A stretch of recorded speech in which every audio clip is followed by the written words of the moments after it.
Hi, this is Dr. Perry Carpenter. I'd like to thank you for taking the time to join me on this week's video. In this week's video, we're in session number 5 of our special bulletin related to the new medical legal fee schedule. And this video is being recorded 2 days prior to the anticipated effective implementation date of the new medical legal fee schedule. And the effective implementation date of the new medical legal fee schedule is projected to be April 1st, which is a Thursday, April 1st, 2021. And this video is being recorded on Tuesday, March 30th, 2021. So what I want to share with you today has to do with the recent insights that we've gained as we approach the effective implementation date of the new medical legal fee schedule. And before we get into today's discussion, let's just review where we've come from so far in this program. In session number 1, we talked about the history and the philosophy of the adoption of the new medical legal fee schedule and what sequences of events led to the necessity for the new medical legal fee schedule. Basically, the upsets and the necessity for the new medical legal fee schedule had to do with some problems discovered by the state auditor who conducted an audit of the Division of Workers' Compensation in approximately November of 2019. Her results were published in November 2019. The actual audit took place in the months preceding that. And the state auditor discovered several problems in the Division of Workers' Compensation's management of the Qualified Medical Evaluator program, and this led to, among other things, the development of a new pay structure for the work that we as Qualified Medical Evaluators do. And I shared with you some of the key conversations that took place at the Medical Legal Fee Schedule Committee meetings, where I was present for the last 2 of 4 total committee meetings. And I shared with you some of the conversations that the stakeholders disclosed, some of the incentives that each of the parties revealed about what they want to see realized with the adoption of a new medical legal fee schedule. So it's interesting, the new medical legal fee schedule is a fascinating study in incentives. And in today's discussion, I'm going to share with you another new revelation regarding how incentives are going to govern the behavior of both sides of the coin, both the claims payers and the qualified medical evaluators. So that's coming up here in today's discussion. In parts 2 through 4 of this discussion, we dissected the new medical legal codes, the new billing codes from ML 200 all the way up to ML 205, I believe it was.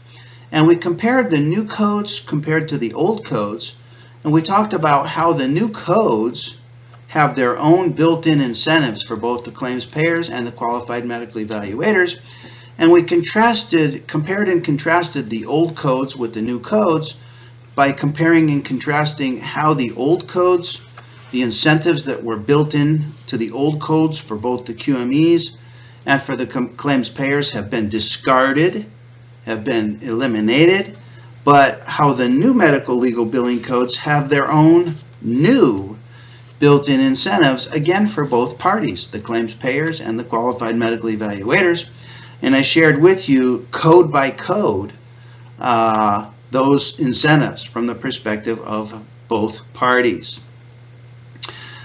We went over some case examples of the 3 most common billing codes that we as qualified medical evaluators will be employing under the new medical legal fee schedule, which is number 1, the initial comprehensive face-to-face evaluation, number 2, the follow-up face-to-face evaluation, and number 3, the supplemental report. And I shared with you how these latter 2 codes are going to be codes that the claims payers seek to have us as qualified medical evaluators use very, very sparingly. One of the problems that the claims payers complained about was that qualified medical evaluators have an excess reliance on follow-up face-to-face evaluations and then supplemental reports prior to finally resolving disputed issues.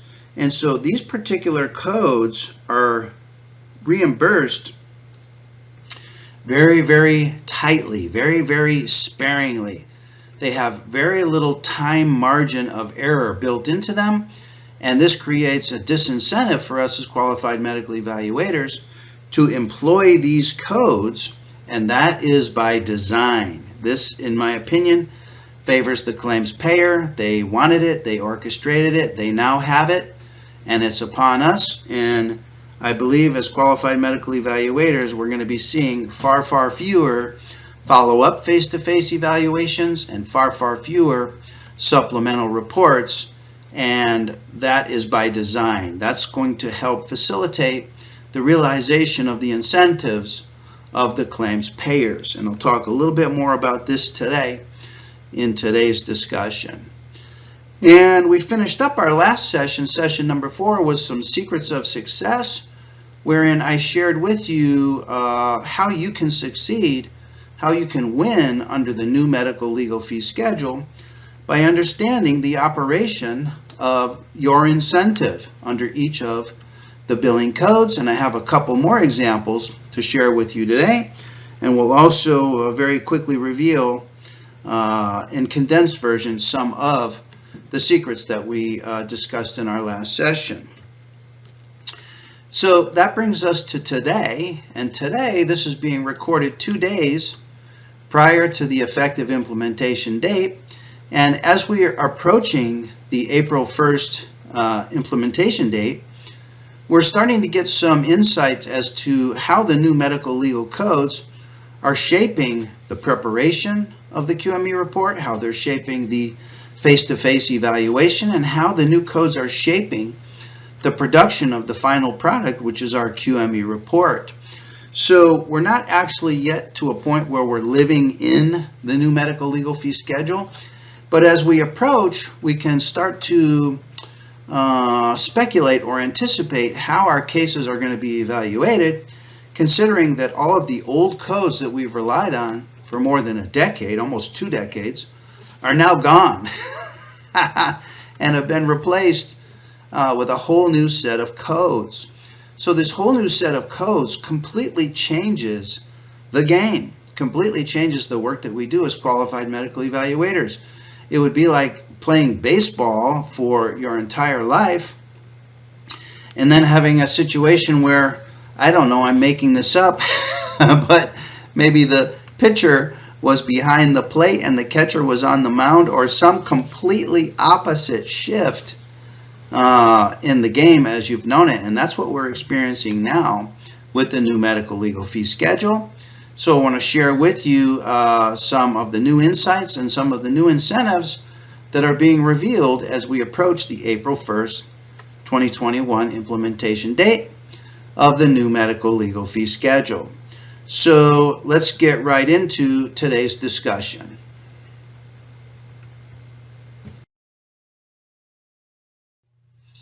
Okay, so let's begin. And I want to share with you today, in today's discussion, how you can succeed and how you can win under the new medical legal fee schedule. And it's important that you understand that the new medical legal fee schedule creates a brand new game. The process and the procedures involved with evaluating injured workers is now completely new, completely different. It will never be the same. And there's no going back. We're now in a new era, and the game is completely changed. And it's largely the claims payers that are responsible for the change that has brought us this new medical legal fee schedule. And in order to illustrate this principle of a new game and the changes that the new medical legal fee schedule brings us, I want to share with you a story to help illustrate what's actually represented by the new medical legal fee schedule. And this story goes back to my childhood. This is something that happened to me in my childhood that reminds me of the operative principle of the new medical legal fee schedule. I remember back when I was 7, 8, 9, maybe even as many as 10 years old, there was a friend of mine that lived 2 streets over, and we used to play a lot of sports together after school. We would play baseball, we would play basketball, we would play football. And always what would happen is the games became competitive. And so when one or the other party started to exercise an advantage over the other, the diminutive party, which was often me, and it was often as equally often my friend, would bring a change to the game. So for example, if one of us was getting ahead of the other playing basketball, one person would change the game and would say something like, well, you can't shoot with your left hand, you have to shoot only with your right hand. Or if we were playing football, one of us would say, you can only run down the right side of the field. You can't run down the middle of the field or the left side of the field. You have to use only the right side of the field. Or if we were playing baseball, we would change the game that you have to catch the ball with the mitt on your opposite hand. And the purpose of all of these changes were to prevent the other party from gaining an advantage. And the minute one or the other parties did gain an advantage, one of us would change the game in order to bring parity back into the game. And isn't that the concept of a golf handicap? The purpose of a golf handicap is to equalize the game for all golfers, correct? Well, under the old medical legal fee schedule, this is an illustration of the perception of the claims payer. Claims payers felt that the qualified medical evaluators had all of the advantage. They had all of these tricks, all of the income generating tricks, mostly associated with misuse of the complexity factors and associated with misuse of supplemental reports and follow-up face-to-face evaluations. And it was the qualified medical evaluator that had an advantage over the claims payer. And the qualified medical evaluator had a sequence of well-established procedures designed to hold the claims payer hostage until eventually, after a long line of supplemental reports and a long line of follow-up face-to-face evaluations, the qualified medical evaluator would eventually resolve the issues. And this is the position that the claims payers brought to the medical legal fee schedule committee meetings. They felt suppressed and controlled and held hostage by the qualified medical evaluators. So, under the new medical legal fee schedule, the claims payers are anticipating a great victory at long last. After a long, exhausting decade and thousands and millions of reports and payments to qualified medical evaluators for basically what they considered to be nonsensical reporting, low quality reporting, the claims administrators are now on the cusp of a great victory, as represented here by an exhausted Rafael Nadal after winning a hard-fought tournament. The claims administrators are hoping that the new medical legal fee schedule liberates them from the army boot to the throat by the qualified medical evaluator. And they are liberated by the new codes under which we as qualified medical evaluators can bill. And I shared with you the built-in incentives of the qualified medical evaluators in each of those codes in our last sessions. So that brings us to today, to the effective implementation date of the new medical legal fee schedule in a couple of days. Where does that leave us as qualified medical evaluators? Well, all is not lost, and the game, even though it has changed, the game has much opportunity for us as qualified medical evaluators to still succeed, while at the same time allowing the claims administrators to realize their incentives as well. So let me share with you what is known up to the moment current today about how you as a qualified medical evaluator can succeed under the new medical legal fee schedule. Okay, so let's get into your QME Secrets of Success under the new medical legal fee schedule. And it's important for you to remember with every single cycle of action under the new medical legal fee schedule, whether that's an initial comprehensive face-to-face evaluation or a supplemental report, etc., time is of the essence. Now, this concept is not so strange because for many, many businesses, time is the one variable over which the proprietor has the most control, of which has the greatest potential impact on the bottom line of profitability. So imagine, for example, that someone came to your front door and offered to mow your grass and landscape your yard for a very, very low price, and you're surprised about the very, very low price, and so you accept the vendor's offer for a very low, what you consider to be a very low fee for a landscaping job around your house. Well, would you then be surprised if out jumped from the vehicle of the vendor, of the solicitor, 9 guys, 9 workers, each with a different tool, and in the blink of an eye, whoosh, they had your front yard and your backyard perfectly manicured in just a matter of minutes? Would you be surprised? Would you be upset? You shouldn't be upset because the job is done. They just managed to do it in a manner that was extremely, extremely time efficient and time effective.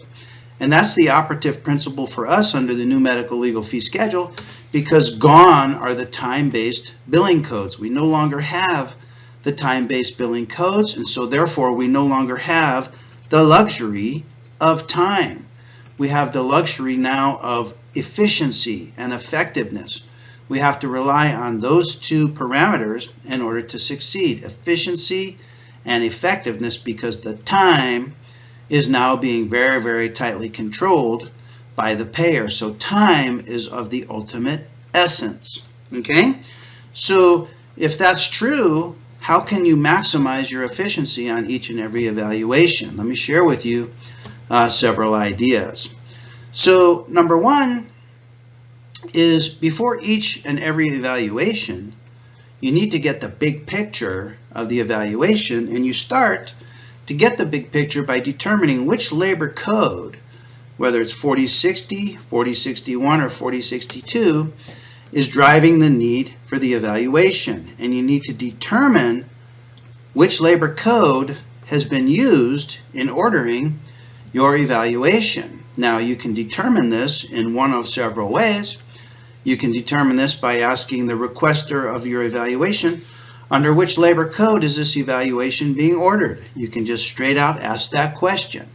That tells you, once you determine which labor code, it tells you what is the disputed issue, and then you can immediately set about the process to efficiently and effectively resolve that specific disputed issue. If asking the parties doesn't get you the information that you need, you can do what I do, and you can order a public records request from the Division of Workers' Compensation, where you can order the panel request that was used to generate your name on a QME panel. This is public information.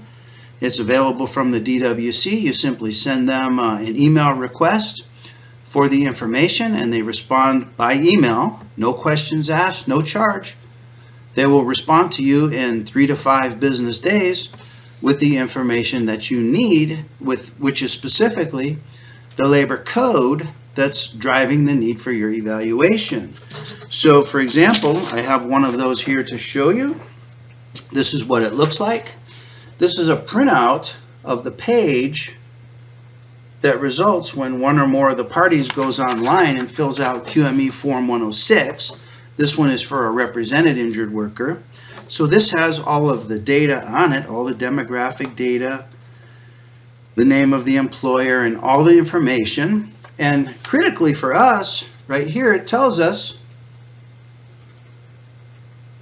that this evaluation was ordered under Labor Code 4061 due to a dispute over future medical treatment. Now I know that the case was ordered under 4061, 4061 governs a tiny population of disputed issues. It covers only disputes over the existence and extent of permanent disability and or the need or the extent of future medical care. So I know for this upcoming evaluation that the issue in dispute is over the future medical care. Now, as you know, future medical care is a large financial driver to the resolution of the case, and future medical care can have tremendous monetary value. So thus the dispute in this particular case. It's probably a case where the primary treating physician underestimated the need for this particular examinee's future medical care needs, and therefore they're requesting my opinion on a more accurate description of the future medical care. So now that I know the issue that's in dispute, I can go right to it in the face-to-face evaluation, and many of the other issues just simply drop off to the side. So issues such as AOE-COE just drops off. Issues such as permanent disability just drops off. This case doesn't involve a dispute over permanent disability. This case involves a dispute over future medical care. Now that I know that, I can quickly resolve the issue in no time at all in the face-to-face evaluation. Okay? So that's secret number one. What's next? Okay, so that's secret of success number one. What's the next QME secret of success? And remember that with every cycle of action, time is of the essence. So in keeping the big picture in mind, the next secret of success is for you to spot the recurring theme that's operative in each and every evaluation that you do. And as I stated in our last session, the number of examinees that continue to come to us for medical legal evaluations is seemingly infinite. There's an never-ending flow of new examinees coming to us, but even though the examinees themselves are infinite, the situations, circumstances, and scenarios that these infinite examinees bring to the face-to-face evaluation are very finite. The situations, circumstances, and scenarios that they bring are very, very finite. And these situations, scenarios, and circumstances arrange themselves into a small group of recurring themes. So you might find yourself, and you may have had this realization before, when you're sitting face-to-face with an injured worker and you have that V8 moment where you realize that, hey, I've seen this case before. I've seen this case before. And the reason you have this realization is because you're sensing that there's a theme that's recurring that you recall from a prior evaluation that you evaluated. There's a finite list, finite group of themes that recur over and over and over again. So while the examinees themselves may be infinite, the themes that they bring are very, very finite. And once you can spot and identify the recurring theme, the theme that's operative in your evaluation, you can quickly set about resolving the disputed issue with emphasis on quickly. So some of the recurring themes have to do with, number one, is this a claim for a specific incident of injury that's denied under Labor Code 4060? Is it a claim for cumulative trauma? Is it a claim for cumulative trauma that's been filed post-employment? Like 7 out of every 10 cases that are evaluated by qualified medical evaluators in Southern California have to do with the specific recurring theme of the post-employment cumulative trauma claim for industrial injury. And this particular theme has an exact handling, So if you can identify the theme, you can simply go to the handle. You can pull out of your pocket the exact handle for this particular case. You don't have to deliberate over all these issues that are irrelevant when this is the theme that brings about the need for your evaluation. Under Labor Code 4060, those typically involve disputes over permanent disability. So when you have a dispute over permanent disability, you know that the examinee has been rated for permanent impairment by one or more evaluators. They're disputing that. They're coming to you for a new or better opinion on permanent disability. You can quickly get into the physical examination in your face-to-face evaluation to get your measurements, to get your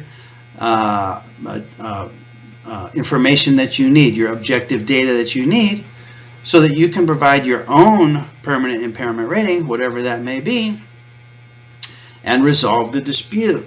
Under Labor Code 4062, this is all other disputes that have been, all other disputes that relate to an opinion provided by other evaluators, such as work restrictions, such as apportionment, such as causation of the permanent impairment.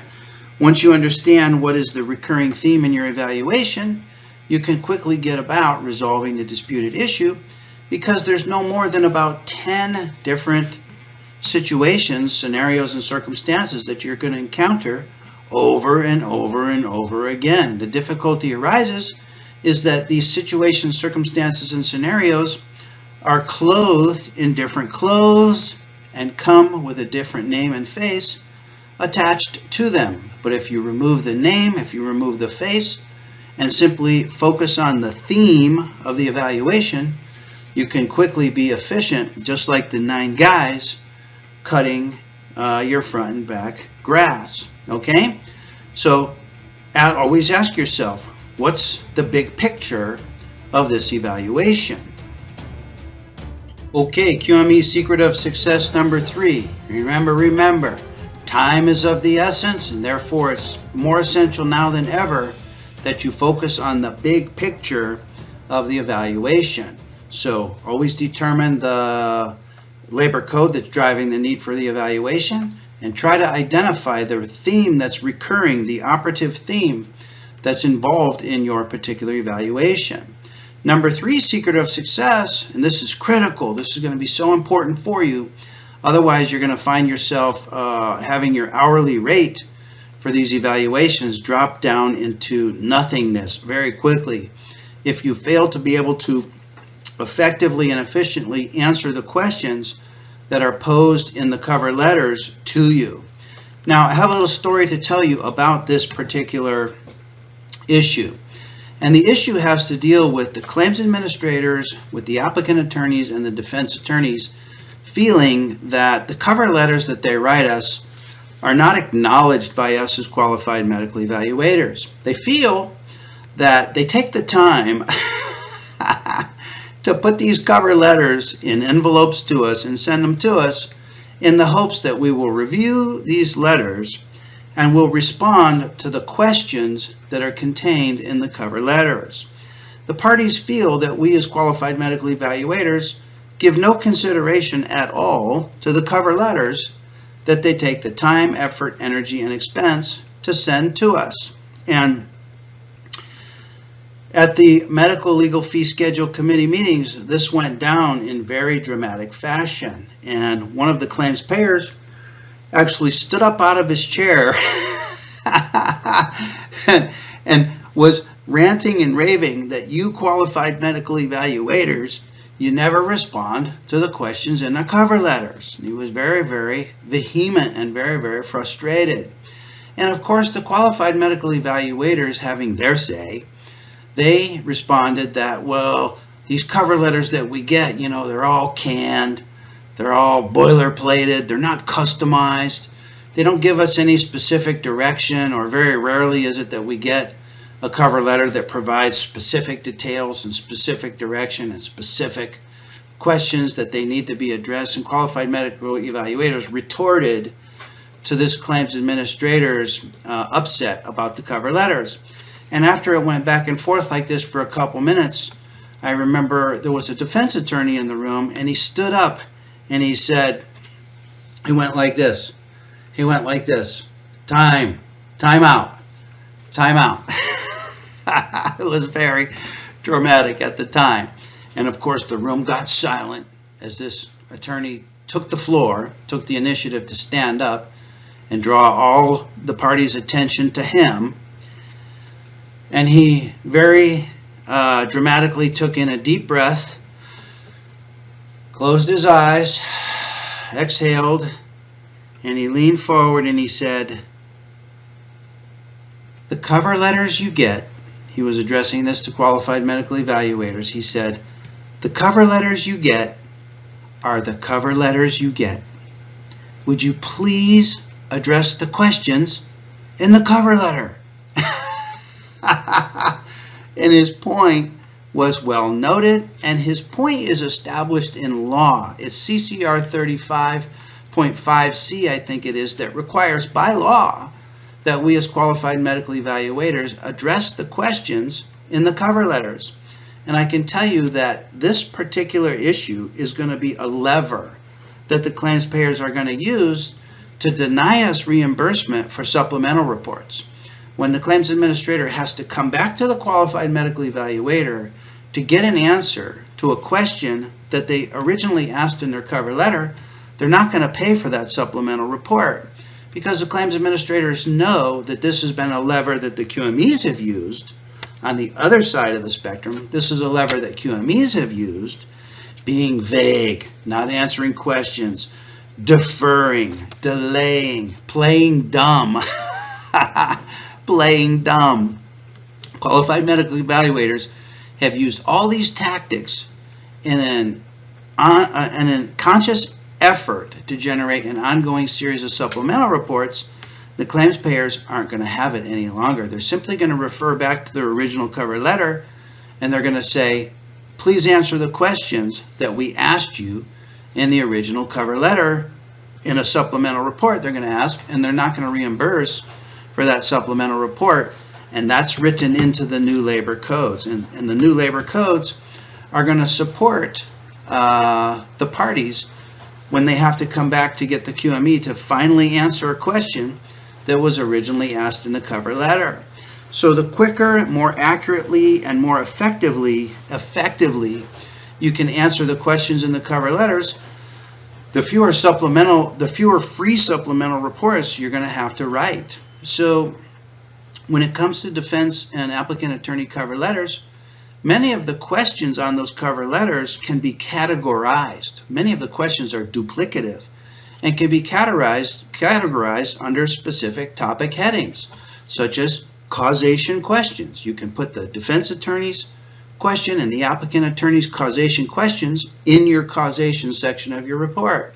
And then typically they're the same question. They're asking for your opinion about industrial causation. So you can just answer the two questions in one fell swoop. And the same thing goes for permanent disability or permanent impairment questions. And the same thing goes for for apportionment questions and future medical care questions and work status questions. You can take the questions from each of the cover letters and assemble them into the specific topic headings in your report, and generally answer both parties' questions with one response. So answering the questions is going to be critical under the new medical legal fee schedule. So focus your attention and your efforts on this particular section of the report, and you can begin to take away time and take away effort and energy and attention from other sections of your report that are going to have diminishing relevance under the new medical legal fee schedule. But I can tell you this particular category is going to have increased relevance under the new medical legal fee schedule.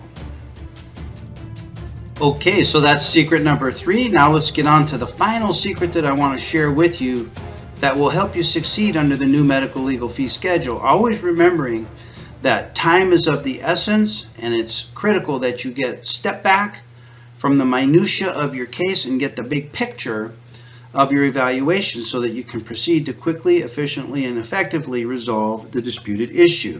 Okay? Now, the final secret that I want to share with you has to do with medical records. And as you know, the new medical legal billing codes have a lot to do with the absolute page count of medical records involved in your particular evaluation. For the initial comprehensive evaluation and the follow-up face-to-face evaluation, 200 pages of medical records is included in the flat rate fee of reimbursement. It's only when the medical records exceed 200 pages can the qualified medical evaluator begin to increase his billing amount for the evaluation by the amount of $3 additional per page of medical records above and beyond 200 pages of medical records. So that raises the whole new concept of excess pages. So for the initial face-to-face evaluation, the initial comprehensive, and the follow-up, 200 pages is the base quantity of medical records. If you receive 201 pages of medical records, you have one excess page. For a supplemental report, 50 pages of medical records are the base quantity of medical records. If you receive 55 pages of medical records, 5 pages would be the excess pages. So there's this concept of excess pages. So for each and every evaluation, it's critical that you detail the numbers of pages that you receive. And your reports must contain a declaration under penalty of perjury, of the number of pages that you reviewed in the evaluation. And let me just read this to you from the code. This is code ML 201, the comprehensive initial evaluation. It says, the physician shall include in the report a verification under penalty of perjury of the total number of pages of records reviewed by the physician as part of the medical legal evaluation and preparation of the report. So this is now required that you detail the number of pages of medical records. And I have an evaluation coming up in a couple weeks after the effective implementation of the new medical legal fee schedule, and I received 3 stacks of medical records. Several months ago, I received a stack from the defense attorney. The appointment was then canceled. It was later rescheduled, and I received a stack of medical records from the applicant attorney. And then just a couple days ago, I received a second stack of medical records, again from the defense attorney. So the medical records first was 126 pages from the defense attorney, 166 pages, 50 pages difference from the applicant attorney. And then just a couple days ago, I received 260 pages. So it went from 126 to 166 to 260. So this is a total of over 500 pages of medical records, more than 300 pages of excess medical records for which I will be billing for $3 per page. So what I did in my report is I created a small table. Left-hand column was date received, from the party it was received, and then in the third column was the number of pages of medical records. So this one had three rows. Defense attorney, first stack, 126 pages. Applicant attorney, second stack, 166 pages. Third row, defense attorney, third stack of medical records, 260 pages. And then in the bottom row on this table, I totaled them up at 562 pages of medical records, I think it was. And I included this statement with its exact verbiage. I declare under penalty of perjury that I received a total of 562 pages, parenthesis, see table above, reviewed as part of the medical legal evaluation and preparation of this report. Now, when you receive a large stack of medical records, it helps if you take a picture of those medical records because, as they say, a picture is worth 1,000 words. And a picture will help bring veracity to your declaration of the number of pages. Now, with regards to your review of records within the body of your report, it's important that you meet the requirements of the 4 laws that govern the review of records.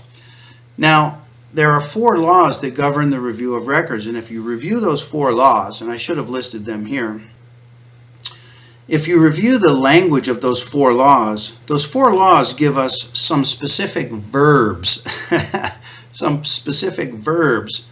that we must use in our review of records. They use verbs such as list. They use verbs such as review. They use verbs such as summarize. And basically what the review of records is looking for is they're looking for us to disclose to the parties the information upon which the opinions and conclusions in our report are based. The review of records is that section of the report wherein we, as the qualified medical evaluators, show our cards, show our hand to the parties and disclose to the parties that information upon which later on in the report our opinions and conclusions are going to be based. So not all medical records are relevant to the opinions and conclusions of the report, and for those medical records we can simply identify and list those medical records, whereas the medical records that contain information upon which the opinions and conclusions of the report will be based, a more thorough summary and review of those medical records would be necessary.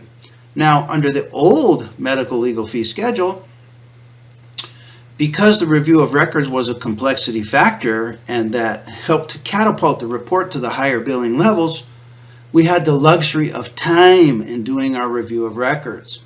And some qualified medical evaluators actually maximized their time under review of records by basically recapitulating the entirety of the medical record within the body of the report. They recapitulated the entirety of the medical record in the report. Well, that's no longer going to be necessary or even allowable or even desirable under the new medical legal fee schedule, where time is of the essence. So you can still meet the requirements of the 4 laws that govern the review of records, but you can do it in an efficient and effective manner by focusing your discussion in the review of records to those documents that contain information upon which your later opinions and conclusions are going to be based. Finally, make sure to include the declaration in your report using the exact language that I shared with you. And what's going to be interesting as we get into the new medical legal fee schedule as relates to the review of records, many qualified medical evaluators are already anticipating problems with this concept of excess pages. Now, it's the excess pages that we get reimbursed for. So if you receive a stack of medical records that contains hundreds and hundreds of pages in excess of the 200 pages, who has the incentive to obtain the page count declaration? The incentive falls therein on the qualified medical evaluator, correct? Because it's the qualified medical evaluator who plans on billing for those excess pages. So when you receive a large stack of medical records, don't anticipate that you're going to receive the declaration from the claims payer, because they have no incentive to provide that to you. Now, on the other hand, when the stack of medical records that you receive is less than 200 pages and there is no associated excess billing for any pages in excess of 200 pages, upon whom does the incentive, who has the incentive to provide you with the declaration of the page count? Are you, as the qualified medical evaluator, going to call 99 times to the claims administrator, hey, I need my declaration, when there's no excess billing allowed, there are no excess pages? No, in that scenario, the incentive falls upon the claims payer. And very interestingly, under California Code of Regulation, they have something to say about this. They say under CCR 9793, and I have it right here for you, I have it highlighted in yellow, what I'm going to read for you. It says that any documents sent to the physician for record review must be accompanied by a declaration under penalty of perjury that the provider of the documents has complied with the provisions of Labor Code Section 4062.3. That has to deal with ex parte communication before providing the documents to the physician, period. The declaration must also contain an attestation as to the total page count of the documents provided. Okay, now here's where it gets important for us. It says, a physician may not bill for review of documents that are not provided with this accompanying required declaration from the document provider. So we as the qualified medical evaluator have to pursue the attestation, otherwise we cannot bill. If we don't get an attestation, we have to pursue it, otherwise we cannot bill. But on the other hand, in those scenarios where the page count is less than 200, it says any documents or records that are sent to the physician without the required declaration and attestation shall not be considered available to the physician or received by the physician for purposes of any regulatory or statutory duty of the physician regarding records and report writing. So in those situations where the medical records that we receive are under 200 pages, if those medical records are not accompanied by the declaration, those medical records by law were not received and were not available for the qualified medical evaluator for the evaluation. And so you as the qualified medical evaluator can proceed with your evaluation without reviewing the medical records, because by law the medical records must be accompanied by the declaration in order for them to be considered available and received by you as the qualified medical evaluator.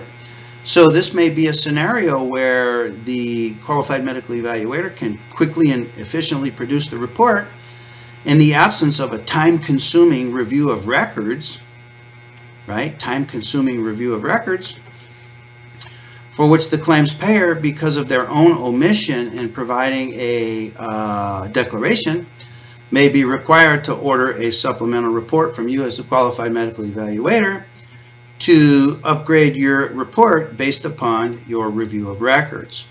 Now, I'm not suggesting this as a procedure, but I can see that this is a loophole in the current language of the medical legal fee schedule that will have to be resolved over the next 6 to 12 months as we all live in the new medical legal fee schedule.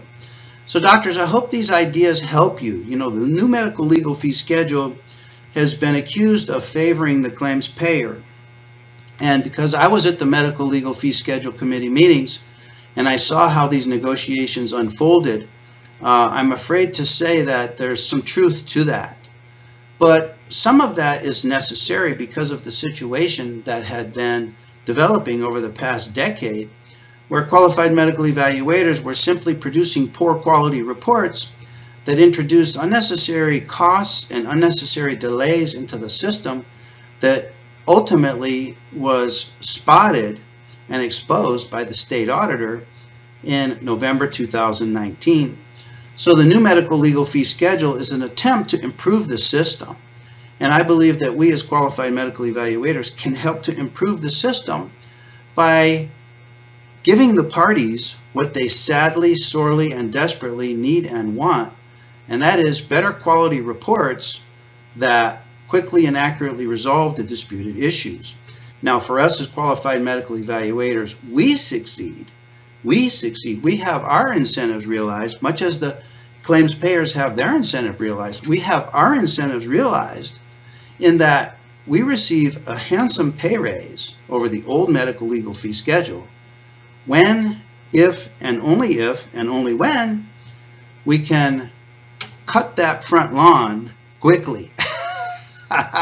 When we can bring out the power tools, the efficiency tools of getting the big picture of the evaluation in advance, and then quickly and efficiently with no delay and without expanding the luxury of time, when we can quickly and accurately resolve the disputed issues, we can maximize our hourly rate under the new medical legal fee schedule. And here I shared with you several ideas as to do exactly that. Now I'm going to be back with you in about 2 weeks after we've lived with the medical legal fee schedule for 2 weeks. and I'm going to share with you the new insights that we've gained as we ramp up under this whole new ball game. So doctors, I hope this helps you, and I want to thank you for your commitment to excellence and for being the very, very best qualified medical evaluator that you can be. And I want to thank you for taking the time to join me today. I look forward to being back with you in about 2 weeks as we continue our ongoing special bulletin regarding the new medical legal fee schedule. For now, this is Dr. Perry Carpenter, wishing you best of success in your career as a qualified medical evaluator.